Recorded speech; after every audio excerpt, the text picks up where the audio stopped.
અને હવે સમાચારો વિગતવાર જોઈએ. મહત્વપૂર્ણ સમાચારથી બુલેટિનની શરૂઆત કરીએ તો રેલવે રિક્રુટમેન્ટ બોર્ડની એનટીપીસીની પરીક્ષાનું રિઝલ્ટ આવ્યું અને રિઝલ્ટમાં ધાંધલીનો આક્ષેપ કરવામાં આવ્યો છે અને બિહારમાં મોટી સંખ્યામાં વિદ્યાર્થીઓએ આ મામલે વિરોધ નોંધાવ્યો છે. રેલ રોકો આંદોલન તેમણે ચાલુ કર્યું હતું અને સાથે જ કેટલીક જગ્યાએ આગજનીના બનાવો પણ સામે આવ્યા છે. આખરે શું છે તેનું કારણ, શું ધાંધલીનો આક્ષેપ આ વિદ્યાર્થીઓ દ્વારા કરવામાં આવી રહ્યો છે, સરકાર દ્વારા શું પ્રયાસો કરવામાં આવી રહ્યા છે આ પ્રકારની જે ઘટના છે તેને રોકવા માટેના તમામ બાબતે વધુ વિગતો મેળવીએ કૃષ્ણા પાસેથી. કૃષ્ણા.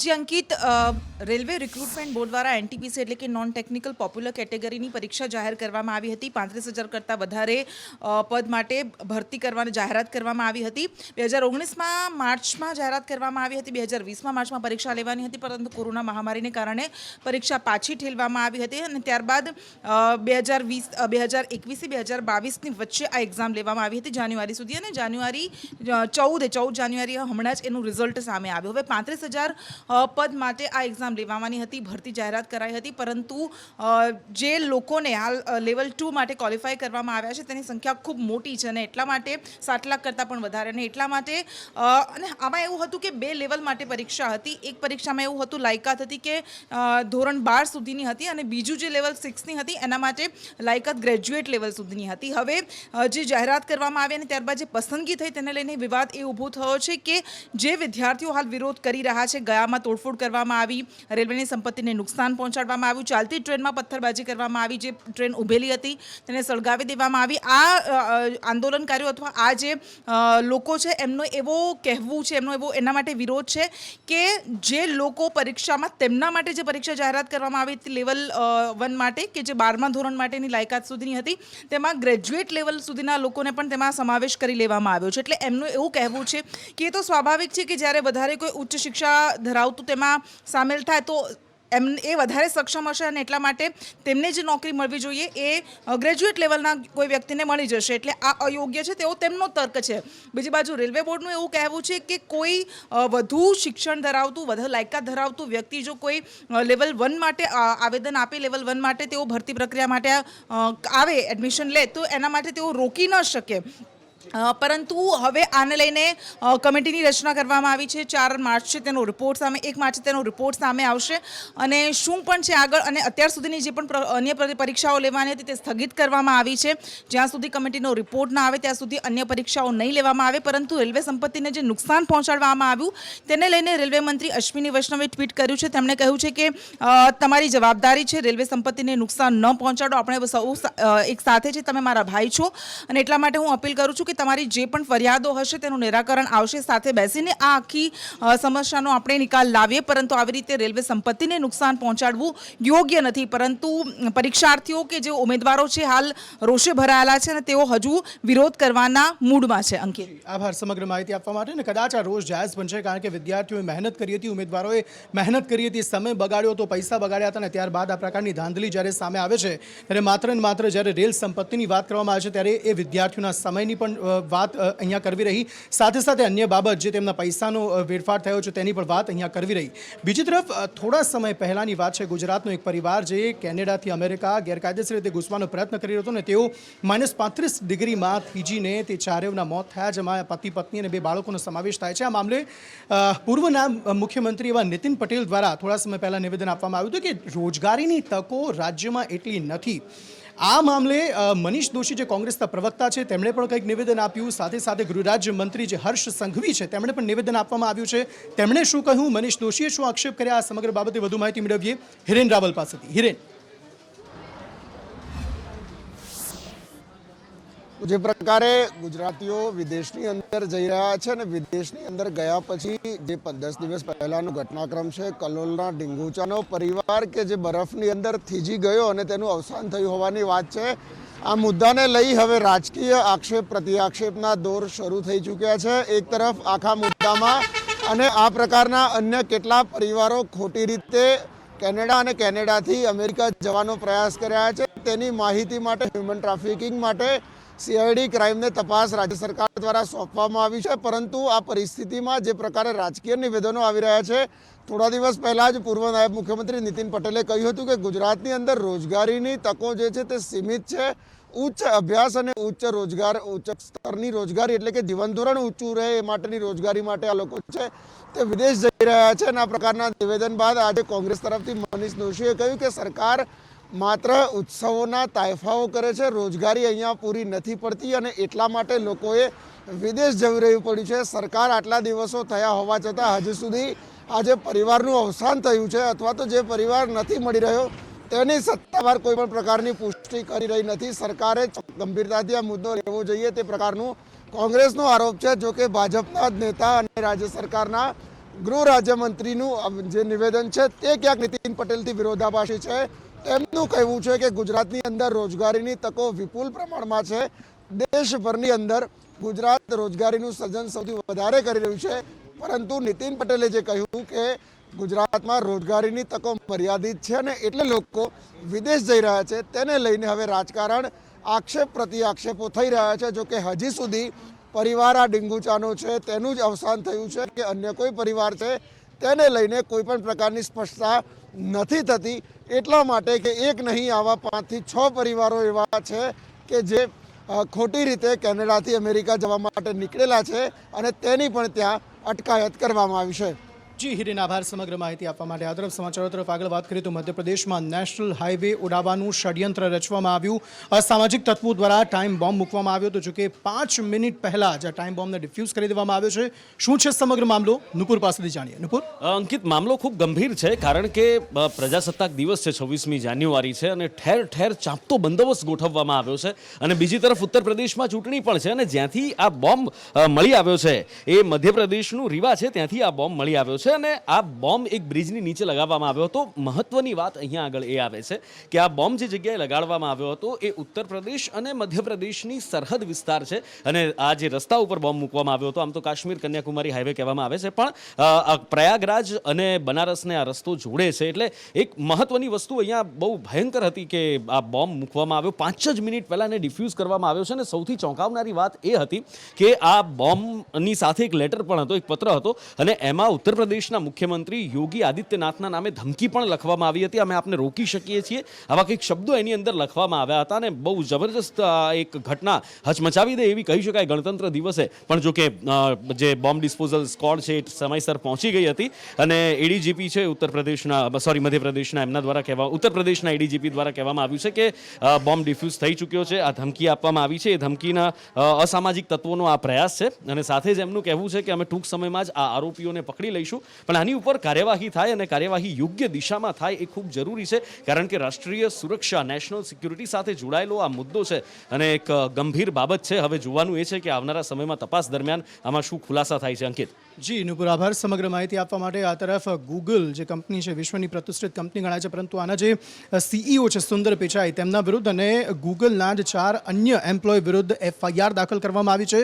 કોના દ્વારા એફઆઈઆર દાખલ કરવામાં આવી છે, શું છે સમગ્ર મામલો? મીના પાસેથી જાણીએ. મીના. ચોક્કસથી અંકિત, મુંબઈના એક ફિલ્મ ડાયરેક્ટર છે જેમણે ગૂગલના સીઈઓ સુંદર પિચાઈ વિરુદ્ધ મુંબઈમાં એફઆઈઆર નોંધાવી છે. આ એફઆઈઆર કોપીરાઇટ એક્ટ અંતર્ગત નોંધાવવામાં આવી છે. સમગ્ર મામલો એવો છે કે ફિલ્મ ડાયરેક્ટર સુનિલ દર્શનની એક ફિલ્મ હતી, એક હસીનાથી એક દીવાના થા. આ ફિલ્મના ગીતો અને આ ગીતોને ગૂગલ પર અપલોડ કરવામાં આવ્યા, ફિલ્મને યુટ્યુબ પર અપલોડ કરવામાં આવી અને ગૂગલે અને યુટ્યુબે તેની પરવાનગી આપી હતી. જ્યારે ડાયરેક્ટરને આ અંગેની કોઈ જાણ હતી નહીં, ત્યારે ડાયરેક્ટરને આ અપલોડ થવાથી કરોડોનું નુકસાન ગયું છે, જે અંગે તેણે કોર્ટમાં ધા નાખી અને કોપીરાઇટ અંતર્ગત ફરિયાદ નોંધાવી હતી. આથી કોર્ટે ગૂગલના સીઈઓ સુંદર પિચાઈ, યુટ્યુબના એમડી ગૌતમ આનંદ અને ગૂગલના અન્ય અધિકારીઓ સામે કોપીરાઇટ એક્ટ અંતર્ગત કાર્યવાહી કરવા માટે કોપીરાઇટની કલમ જે છે 51, 63 અને 69 અંતર્ગત કાર્યવાહી કરવાનો મુંબઈ પોલીસને આદેશ કર્યો છે, જે અંતર્ગત આ એફઆઈઆર કરવામાં આવી છે. જી આભાર સમગ્ર માહિતી આપવા માટે. આ તરફ ઉત્તર પ્રદેશમાં વિધાનસભાની જે ચૂંટણી આગામી સમયમાં આવી રહી છે તેને લઈને ગૃહમંત્રી અમિત શાહની અધ્યક્ષતામાં આજે એક વિશેષ બેઠક મળી હતી વિધાનસભાની ચૂંટણીને લઈને. આ સમગ્ર બાબતે વધુ વિગતો મેળવીએ अजय यादव पासेથી. अजय. जी अंकित, उत्तर प्रदेश में 7 चरणों में विधानसभा का चुनाव होना है और सबकी नज़रें कहीं न कहीं उस पश्चिमी उत्तर प्रदेश पे लगी हुई है जहां पर किसान आंदोलन का चरम अपने आप में देखने को मिला था और अभी भी जो भारतीय जनता पार्टी के जो विधायक हैं या कार्यकर्ता अभी भी प्रचार करने जा रहे हैं, तो वहाँ पर साफ साफ दिखाई दे रहा है कि अभी भी जो जाट वोटर्स हैं अभी भी भारतीय जनता पार्टी से नाराज है। उसी नाराजगी को दूर करने के लिए गृह मंत्री अमित शाह की अगुवाई में जाट नेताओं के साथ दिल्ली में एक बैठक चल रही है, जहाँ का आप नज़ारा देख रहे हैं। ये दरअसल बीजेपी सांसद प्रवेश वर्मा का आवास है और भीतर से जो थोड़ी बहुत आवाजें आ रही होंगी, दरअसल वो जाट नेताओं की स्पीच चल रही है, जिसमें ये बताने की कोशिश की जा रही है कि किस तरह से भारतीय जनता पार्टी की सरकार ने जाट नेताओं के लिए काफ़ी अच्छा प्रतिनिधित्व दिया था। उन्हीं जाट नेताओं को मनाने की कोशिश प्रवेश वर्मा के इस आवास पे की जा रही है। गृह मंत्री अमित शाह अभी फिलहाल मौजूद हैं। 253 से ज़्यादा जाट लीडर जो कि पश्चिमी उत्तर प्रदेश से आते हैं, वो सब यहाँ पे हैं और अपनी बातें लगातार रखते हुए नजर आ रहे हैं। और खास करके गृह मंत्री अमित शाह को पश्चिमी यूपी की कमान दी गई है और उसमें भी सबसे ज़्यादा महत्वपूर्ण जिम्मेदारी यह है कि जो जाट वोटर नाराज हैं उनको किस तरह से मना करके भारतीय जनता पार्टी के पक्ष में किया जाए। और इसमें भी सबसे दिलचस्प बात यह है कि पिछले 20-25 सालों से देखने में यह आया है कि कोई भी पार्टी दूसरी बार सरकार नहीं बना पाई है। भारतीय जनता पार्टी की योगी की अगुवाई में एक सरकार जरूर चल रही है, तो क्या ये सरकार अभी रिपीट होगी या नहीं होगी, ये जाट मतदाताओं पर निर्भर करेगा। फिलहाल पहले और दूसरे चरण में जो विधानसभा के चुनाव उत्तर प्रदेश में होने वाले हैं, उसमें सबसे ज्यादा संख्या जो है जाट वोटरों की है। तो फिलहाल उन्हीं जाट नेताओं के साथ गृह मंत्री अमित शाह की बैठक चल रही है। देखना यह होगा कि यह प्रयास कितना सफल होता है। जी अजय, शुक्रिया सारी जानकारी देने के लिए। ને અજય જે ગૃહમંત્રી છે તેઓને તો ચાણક્ય કહેવાય છે રાજનીતિના, અને તેવામાં આગામી સમયમાં વિધાનસભાની જે ચૂંટણી ઉત્તર પ્રદેશમાં આવી રહી છે તેને સર કરવા અને તેમાં વધુને વધુ બેઠકો જીતવા માટે અત્યારથી જ પ્રયત્નો જે છે ભારતીય જનતા પાર્ટી દ્વારા શરૂ કરી દેવામાં આવ્યા છે। તેવામાં 73મું પ્રજાસત્તાક પર્વ છે આજે, અને તેવામાં દિલ્હીના રાજપથ ખાતે અને અટારી બોર્ડર ખાતે કેવા દ્રશ્યો સર્જાયા, કઈ રીતે મનમોહક દ્રશ્યો અહીં સર્જાયા હતા, કઈ રીતે પ્રજાસત્તાક પર્વની ઉજવણી કરવામાં આવી હતી, વધુ વિગતો મેળવીએ કિન્નરી પાસેથી। કિન્નરી। બિલકુલ અંકિત, જ્યારે ભારત આજે 73મું પ્રજાસત્તાક પર્વ ઉજવી રહ્યો છે ત્યારે રાજપથ ખાતે સશક્ત ભારતની ઝાંખી જોવા મળી હતી। ભારતીય સેના છે તેના શૌર્ય અને પરાક્રમનો એક નજારો જોવા મળ્યો હતો રાજપથ પર થયેલી પરેડની અંદર, જેની અંદર 16 જેટલી માર્ચિંગ ટુકડીઓ સામેલ હતી, જેમાં 8 જેટલી માર્ચિંગ ટુકડી જે હતી તે ઇન્ડિયન આર્મીની હતી, 4 CRPFની, 2 NCCની ટુકડીઓ સામેલ હતી। ઉપરાંત જો વાત કરવામાં આવે તો ITBPની ટીમ પણ આ પરેડની અંદર સામેલ થઈ હતી અને મહિલાઓની ટીમ BSFની જે હતી તે પણ સામેલ થઈ હતી। મહત્વપૂર્ણ છે કે કોવિડના કારણે થઈને આ વખતે જે ટુકડીઓની સંખ્યા હતી તે ઓછી કરવામાં આવી છે। પહેલાં 144 જેટલી સંખ્યા રહેતી હતી આ પરેડ માટેની ટુકડીઓની, જે અત્યારે 96 કરી દેવામાં આવી છે। અને વાત કરવામાં આવે તો વાયુસેના અને નૌસેનાની એક ટુકડીઓ દ્વારા પણ શૌર્યનું પ્રદર્શન કરવામાં આવ્યું હતું અને ઇન્ડિયન એરફોર્સના 75 જેટલા વિમાનો દ્વારા શૌર્ય પ્રદર્શન કરવામાં આવ્યું હતું। રાજપથની ઉપર આજે જાણે દેશભક્તિના રંગો વિખેરાઈ રહ્યા હતા। જે પરેડ થઈ અને ઝાંખીઓ દર્શાવવામાં આવી તેની અંદર જે દેશના લોકો છે તેને જોઈને ગૌરવાન્વિત થઈ રહ્યા હતા।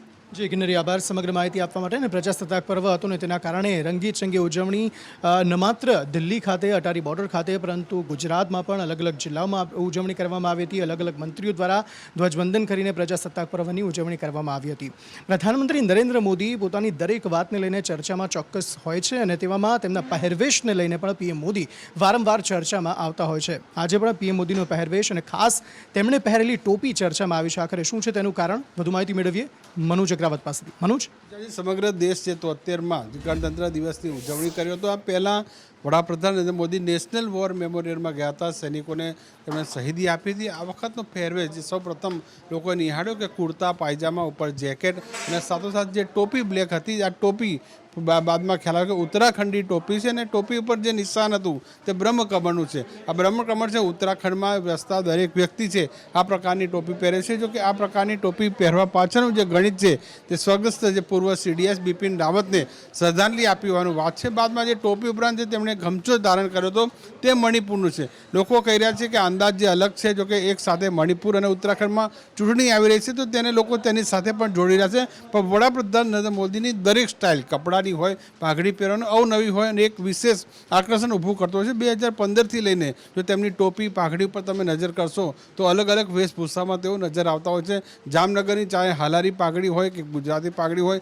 કેસરી પાઘડી હોય, અલગ અલગ તેઓ આ પ્રકારના વસ્ત્રો ધારણ કરીને લોકોનું ધ્યાન ખેંચે છે। પણ આજનું જે મુખ્ય કારણ હતું ઉત્તરાખંડની બ્રહ્મકમળનું જે નિશાનવાળી ટોપી, સાથોસાથ ટોપી પહેરતાની સાથે જ જે ઉત્તરાખંડના જે મુખ્યમંત્રી છે ધામી છે તેમણે પણ અભિનંદન આપ્યા છે કે અમારી ઉત્તરાખંડની આ પરંપરા છે તેમને જાળવી રાખીને સન્માન કર્યું છે. સાથોસાથ મણિપુરના મંત્રીએ પણ એક ટ્વીટ કરીને જવાબ આપ્યો છે કે મણિપુરનો જે ગમચો છે તે પણ તેમની પરંપરા છે અને આ પ્રતીકનું તેમણે સન્માન કર્યું છે. જી મનોજ, આભાર સમગ્ર માહિતી આપવા માટે. 73મા પ્રજાસત્તાક પર્વની માત્ર દિલ્હી ખાતે જે પ્રમાણે મેં જણાવ્યું કે ગુજરાતમાં પણ અલગ અલગ જિલ્લાઓમાં ઉજવણી થઈ, ત્યારે અલગ અલગ જિલ્લાઓમાં કયા કયા મંત્રીઓ દ્વારા રાષ્ટ્રધ્વજ ફરકાવવામાં આવ્યો, કઈ રીતે પ્રજાસત્તાક પર્વની અલગ અલગ જિલ્લાઓમાં ઉજવણી કરવામાં આવી, મુખ્યમંત્રીએ ક્યાંથી રાષ્ટ્રધ્વજ ફરકાવીને ઉજવણી કરી, આ સમગ્ર બાબતે વધુ માહિતી મેળવીએ મેહુલ દુધરેજિયા પાસેથી. મેહુલ, જે પ્રમાણે પ્રજાસત્તાક દિવસ 73મો છે તેની ઉજવણી છે રાજ્યભરની અંદર થઈ રહી છે. રાજ્યનો જે મુખ્ય કાર્યક્રમ છે તે મુખ્યમંત્રીની હાજરીમાં ગીર સોમનાથ ખાતે કરવામાં આવ્યો. સોમનાથના પ્રાંગણની અંદર આજે ઉજવણી કરવામાં આવી. ત્યાં મુખ્યમંત્રી તેમજ તમામ જે મંત્રીમંડળ જે હાજર રહ્યું હતું, સાથે જે ધારાસભ્યો છે તેણે પોતાના વિવિધ વિસ્તારોની અંદર પણ જે રાષ્ટ્રધ્વજને ફરકાવ્યો અને તેને સલામી આપી હતી. આ સાથે જ કોંગ્રેસના જે નેતા છે તેના દ્વારા પણ જે કોંગ્રેસ કાર્યાલય છે ત્યાં જે ધ્વજવંદન કરવામાં આવ્યું. કમલમ કોબાની અંદર જે પણ ધારાસભ્યોની હાજરી, કોર્પોરેટરની હાજરીની સાથે જે પણ ધ્વજવંદન કરવામાં આવ્યું છે. આમ રીતે તમામ જે રાજ્યના તમામ જે નાના મોટા જિલ્લા ગામડા છે તે ધારાસભ્ય અને કોર્પોરેટરથી માંડીને તમામ જે હોદ્દેદારો છે તેના દ્વારા ધ્વજવંદન કરવામાં આવ્યું છે. જી આભાર મેહુલ સમગ્ર માહિતી આપવા માટે. તો ગુજરાતમાં અલગ અલગ જિલ્લાઓમાં તો ઉજવણી થઈ, પરંતુ ખાસ હિમાચલ, લદ્દાખ એવા વિસ્તારો કે જ્યાં સામાન્ય વ્યક્તિ ઊભું પણ ન રહી શકે અને તેવા બર્ફીલા વિસ્તારમાં આઈટીબીપીના જવાનો દ્વારા રાષ્ટ્રધ્વજ ફરકાવીને ઉજવણી કરવામાં આવી, પ્રજાસત્તાક પર્વની ઉજવણી કરવામાં આવી હતી. કેવો હતો તે સમય માહોલ, વધુ માહિતી મેળવીએ ચાર્મી સોની પાસેથી. ચાર્મી, અંકિત, દેશ આખો જ્યારે આજે 73માં પ્રજાસત્તાક પર્વની ઉજવણી કરી રહ્યો હતો ત્યારે દેશના કેટલાક એવા વિસ્તારો છે કે જે ખરેખર ખૂબ જ કપરી પરિસ્થિતિ ત્યાં હોય છે અને આવા વિસ્તારોમાં બરફની એક ચાદર છવાઈ જતી હોય છે. ઊંચાઈ પર, પહાડ પર ત્યાં આઈટીબીપીના જવાનો પોતાની ફરજ બજાવતા હોય છે. તો એ લોકો પણ આજે પોતાનું દેશપ્રેમ બતાવવામાંથી ચૂક્યા ન હતા. ઉત્તરાખંડની વાત કરીએ કે લદ્દાખની વાત કરીએ કે હિમાચલ પ્રદેશની વાત કરીએ, દરેક સ્થળે જે આઈટીબીપીના જવાનો છે એમણે ત્યાં તિરંગો ફરકાવીને પોતાનો એક દેશભક્તિનો સંદેશ પૂરો પાડ્યો હતો. લદ્દાખમાં લગભગ 14,000 ફૂટની ઊંચાઈએ આ સૈનિકોએ -35 ડિગ્રી તાપમાનમાં પણ તિરંગો ફરકાવ્યો હતો અને સાથે સાથે દેશભક્તિના ગીતો પણ ત્યાં એમણે ગાયા હતા. એ જ રીતે ઉત્તરાખંડમાં જે કુમાઉં અને ઓલીની જે બોર્ડર્સ છે ત્યાં પણ પહાડો પર જઈ અને આ જે જવાનો છે એમણે તિરંગો ફરકાવ્યો હતો અને ત્યાં પણ -20 થી -40 ડિગ્રી વચ્ચેનું તાપમાન રહેતું હોય છે. એ જ રીતે હિમાચલ પ્રદેશમાં પણ જે બોર્ડર્સ આવેલી છે ત્યાં પણ આઈટીબીપીના જવાનો જે પહાડી વિસ્તાર છે ત્યાં જઈને પોતાની ફરજ બજાવે છે. ત્યાં પણ આ જવાનોએ લગભગ -30 ડિગ્રી તાપમાનમાં આવી જ રીતે તિરંગો ફરકાવીને એક દેશવાસીઓને સંદેશ આપ્યો હતો કે કોઈ પણ કપરી પરિસ્થિતિ હોય, ગમે તેટલો બરફ હોય કે ગમે તે પરિસ્થિતિ હોય, એમાં દેશવાસીઓની સેવા કરવા માટે અને દેશની સેવા કરવા માટે એ લોકો હંમેશા તત્પર છે અને કોઈ પણ ભૂગે એ તિરંગાને ક્યાંય પણ નીચો નહીં પડવા દે. જી ચાર્મી, આભાર સમગ્ર માહિતી આપવા માટે. આ તરફ શિક્ષણ મંત્રી જીતુ વાઘાણી દ્વારા નિવેદન આપવામાં આવ્યું છે. કોરોનાનો સમય ચાલી રહ્યો છે અને તેવામાં જે ઓફલાઈન શાળાઓ છે તે અત્યારે બંધ છે, તેવામાં શાળા સંચાલકો જે કહી રહ્યા છે, શું કહી રહ્યા છે શાળા સંચાલકો, અને સાથે સાથે શિક્ષણ મંત્રી જીતુ વાઘાણી દ્વારા આ સમગ્ર મામલે વિદ્યાર્થીઓનો લર્નિંગ લોસ ન થાય, કારણ કે ઓનલાઈન શાળાઓ જ્યારે ચાલુ હતી ત્યારે વાલીઓ એ કહી રહ્યા હતા, સાથે સાથે જે શિક્ષકો હતા તે પણ કહી રહ્યા હતા કે વિદ્યાર્થીઓમાં લર્નિંગ લોસ થાય છે, કારણ કે ઓનલાઈન વિદ્યાર્થીઓ જ્યારે ભણતા હોય છે ત્યારે તેમને પ્રોપર સમજણ નથી પડતી ભણતરમાં અને તેના કારણે ઓફલાઈન શાળાઓ જ બેસ્ટ છે તેવી વાતો પહેલા શિક્ષકો કરતા હતા. તેવામાં જીતુ વાઘાણી દ્વારા આ મામલાને લઈને શું નિવેદન આપવામાં આવ્યું છે, વધુ માહિતી મેળવીએ મયુર સોની પાસેથી. મયુર, બિલકુલ અંકિત, આજે જીતુ વાઘાણીએ 2 નિવેદન આપ્યા છે અને બંને નિવેદન શિક્ષણ સંસ્થાઓને લઈને છે. પહેલું નિવેદન એમને શાળાઓ ખોલવા અંગે આપ્યું છે. ગઈકાલે જ સ્વનિર્ભર શાળા મંડળ દ્વારા શિક્ષણ વિભાગ અને શિક્ષણ મંત્રીને પત્ર લખાયો હતો કે હવે 15 ફેબ્રુઆરીથી ધોરણ 6 થી 9ની શાળાઓ અને ત્યારબાદ અનુક્રમે ધોરણ 1 થી 5ની શાળાઓ પણ ખોલી નાખવામાં આવે, કારણ કે કોરોનાની જે પ્રકારની પરિસ્થિતિ રાજ્યની અંદર પ્રવર્તી રહી છે અને જે પ્રકારના કેસો આવી રહ્યા છે તેમાં જે તીવ્રતા બીજી લહેરની અંદરથી એ તીવ્રતા અત્યારે ત્રીજી લહેરમાં નથી જોવા મળી રહી.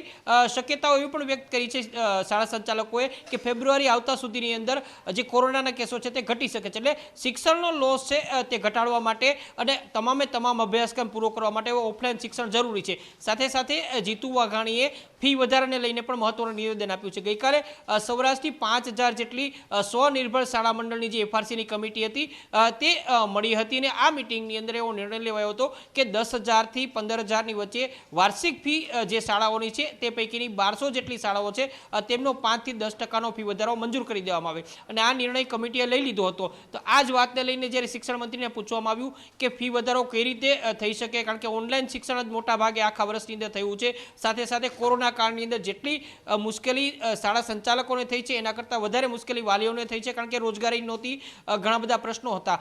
તો આ વાતને લઈને જીતુ વાઘાણીએ નિવેદન આપ્યું હતું કે એફઆરસીની કમિટીનું ગઠન કરવાનો આદેશ હાઈકોર્ટે આપ્યો હતો. ફી મામલે એક પણ પ્રકારે રાજ્ય સરકાર હસ્તક્ષેપ નહીં કરે.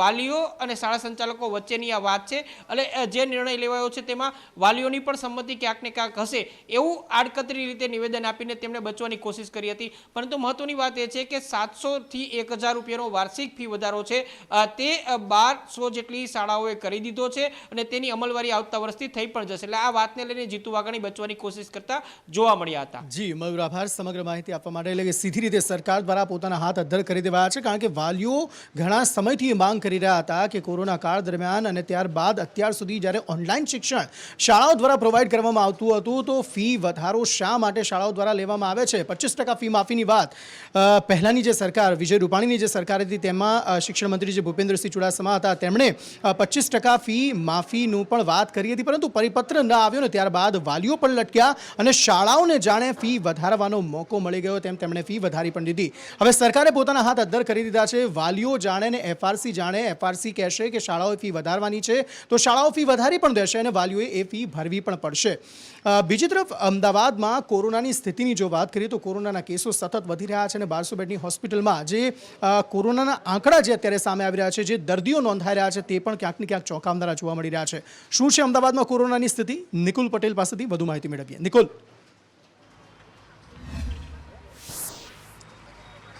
જી બિલકુલથી રાજ્યની અંદર જે છે તે દિવસે ને દિવસે સંક્રમણ વધી રહ્યું છે, તેવામાં ખાસ અમદાવાદ શહેરની અંદર પણ કોરોના કેસો જે છે તે વધી રહ્યા છે અને તેવામાં હોસ્પિટલમાં દાખલ થવાવાળા દર્દીઓની સંખ્યા પણ વધી રહી છે. અમદાવાદ સિવિલ 1200 બેડ હોસ્પિટલથી જે આંકડા સામે આવ્યા છે તે ચોંકાવનારા છે.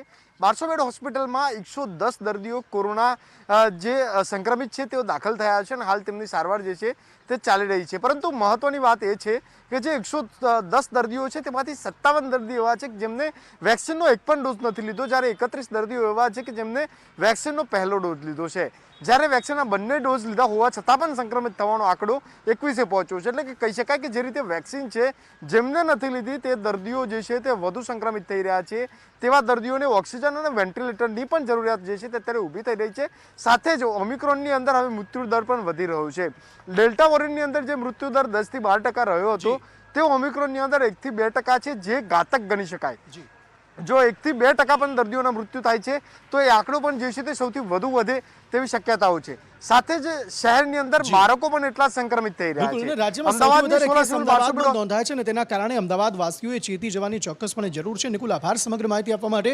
આ તરફ સમગ્ર દેશની વાત કરીએ તો કોરોનાની આ ત્રીજી લહેરમાં ઘણા દિવસો બાદ કોરોનાના કેસ એટલા નોંધાયા છે કે જેમાં સ્વસ્થ જે દર્દીઓની સંખ્યા છે તે વધારે છે.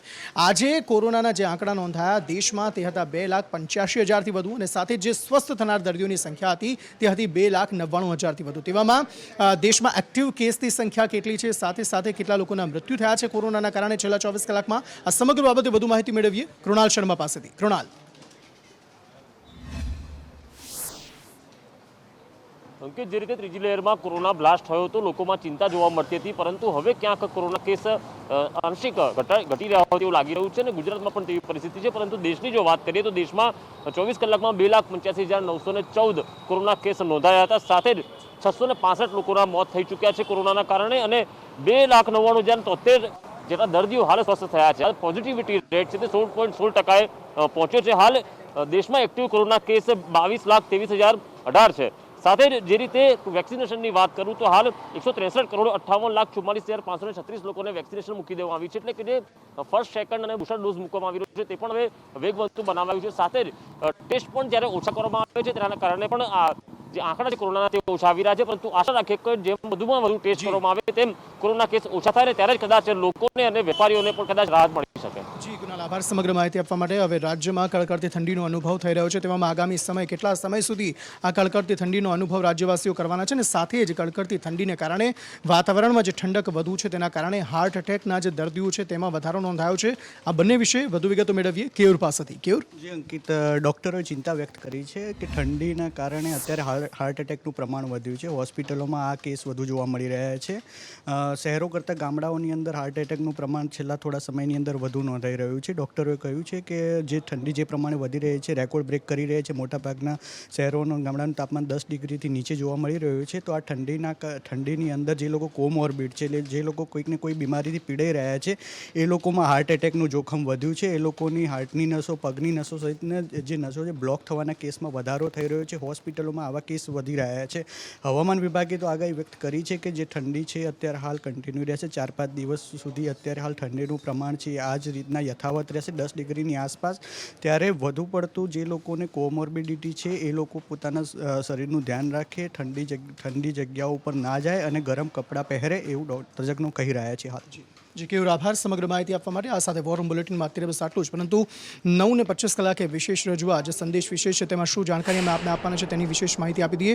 કોણ કેટલું ઈમાનદાર, આખરે ભારત દેશ ભ્રષ્ટાચારના મામલામાં કયા નંબર પર પહોંચ્યો છે, પાકિસ્તાનનો નંબર તેમાં કેટલો છે, આ સમગ્ર બાબતે વધુ વિગતો 9:25 કલાકે આપ મેળવશો. અને સાથે જ 9:45 કલાકે નવી સવારી એક એવો દેશ કે જ્યાં હવે ઉડતી કારને મંજૂરી આપી દેવામાં આવી છે. આખરે કયું છે તે દેશ, કેવી રીતે આ ઉડતી કાર જે છે તે બનાવવામાં આવી છે, આ સમગ્ર બાબતે વધુ વિગતો 9:45 કલાકે આપ મેળવશો. વોર રૂમ બુલેટિનમાં અત્યારે બસ આટલું જ. નમસ્કાર.